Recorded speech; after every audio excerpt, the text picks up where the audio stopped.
وَإِذْ قَالَ مُوسَى لِقَوْمِهِ يَا قَوْمِ إِنَّكُمْ ظَلَمْتُمْ أَنفُسَكُمْ بِاتِّخَاذِكُمُ الْعِجْلَ، اور جب موسیٰ نے اپنے قوم سے کہا اے میرے قوم، بے شک تم نے بچڑا بنا کر اپنی جانوں پر ظلم کیا، فَتُوبُوا إِلَى بَارِئِكُمْ فَاقْتُلُوا أَنفُسَكُمْ ذَلِكُمْ خَيْرٌ لَكُمْ عِنْدَ بَارِئِكُمْ فَتَابَ عَلَيْكُمْ إِنَّهُ هُوَ التَّوَّابُ الرَّحِيمُ۔ سو اپنے پیدا کرنے والے کے آگے توبہ کرو، پھر اپنے آپ کو قتل کرو، تمہارے لیے تمہارے خالق کی نزدیک یہی بہتر ہے، پھر اس نے تمہاری توبہ قبول کر لی، بے شک وہی بڑا توبہ قبول کرنے والا نہایت رحم والا ہے۔ سورہ بقرہ آیت نمبر 54 ہے، اور اس آیت میں اللہ عز و جل نے بنی اسرائیل کو توبہ کرنے کی دعوت دی ہے، اور اللہ تعالیٰ فرماتے ہیں کہ اے بنی اسرائیل، جب آپ لوگ موسیٰ علیہ السلام کے کوہ طور جانے کے بعد تورات لینے کے لیے جب موسیٰ علیہ السلام 40 راتوں کے لیے کوہ طور گئے تھے، تو اس کے جانے کے بعد آپ لوگ شرک میں مبتلا ہو گئے تھے، تو آپ نے بہت بڑا گناہ کیا ہے، کیونکہ اللہ فرماتے ہیں کہ ان الشرک لظلم عظیم، یقیناً شرک بہت بڑا گناہ ہے، اس سے بڑھ کر کائنات میں کوئی بڑا گناہ نہیں ہے۔ یہی وجہ ہے کہ اللہ تعالیٰ اس گناہ کو معاف نہیں کرتے، اور اس کے سوا جتنے بھی گناہ ہے اگر اللہ تعالیٰ چاہے تو ان گناہوں کو اللہ تعالیٰ معاف کر دیتے ہیں۔ قرآن میں اللہ تعالیٰ فرماتے ہیں کہ ان اللہ لا یغفر ان یشرک بہ، اللہ تعالیٰ معاف نہیں کرتے اپنے بندے کو جب اللہ تعالیٰ کے ساتھ عبادت میں کسی کو شریک بنایا جائے، وَيَغْفِرُ مَا دُونَ ذَلِكَ لِمَن يَشَاءُ، اور شرک کو چھوڑ کر اللہ تعالیٰ جس کے لیے چاہے جو بھی گناہ ہو اللہ تعالیٰ معاف کر دیتا ہے۔ وہ شرک، وہ زنا ہے نعوذ باللہ، وہ قتل ہے، وہ چوری ہے، وہ کوئی بھی گناہ ہے، بشرطے کہ شرک نہ ہو، اللہ تعالیٰ چاہے تو ہر گناہ معاف کر سکتے ہیں۔ تو یہاں پر بھی اللہ تعالیٰ نے بنی اسرائیل سے کہا کہ آپ نے بہت بڑا گناہ کیا ہے، اور آپ نے یہ گناہ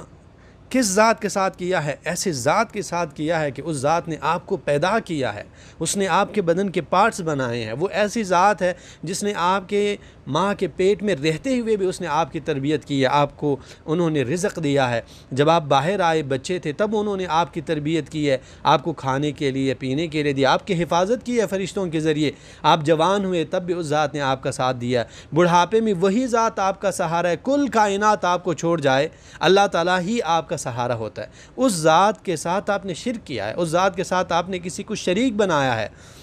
تو فتوبوا الی بارئکم، آپ کو اس ذات کی طرف اب رجوع کرنا ہے، اب آپ کو پلٹنا ہے، آپ کے سوا اور کوئی راستہ نہیں ہے۔ فاقتلوا انفسکم، لیکن آپ کا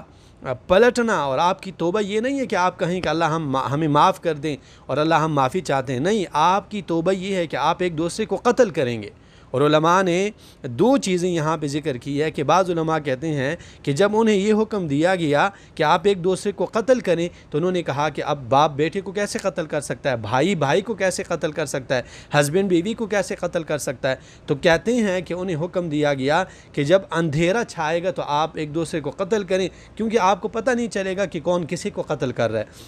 لیکن قرآن کریم کا جو ظاہر ہے اور توبہ کا مزہ بھی تب ہے، کیونکہ جب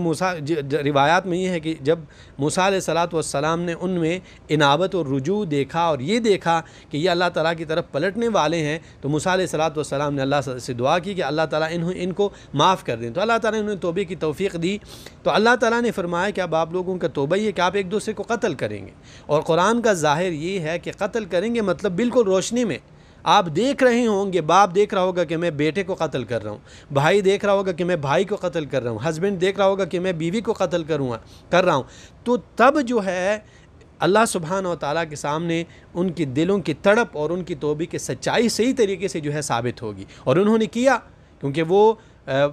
پریشان تھے، کیونکہ انہوں نے گناہ کیا تھا، وہ اللہ تعالیٰ کی طرف پلٹنا چاہتے تھے، تو انہوں نے ایک دوسرے کو قتل کیا۔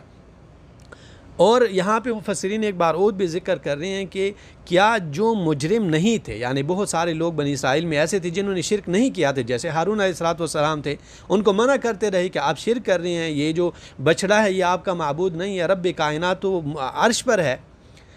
اور کچھ اور لوگ بھی تھے کہ جنہوں نے شرک نہیں کیا تھا، تو بعض مفسرین یہ کہتے ہیں کہ جنہوں نے شرک نہیں کیا تھا انہوں نے ان کو قتل کیا جنہوں نے شرک کیا تھا۔ لیکن قرآن کا ظاہر یہی ہے کہ نہیں، جن سے گناہ کا ارتکاب ہوا تھا انہوں نے آپس میں ایک دوسرے کو تلواروں سے، چھریوں سے، نیزوں سے اور اس طرح چیزوں سے جو ہے ایک دوسرے کو قتل کرتے رہے۔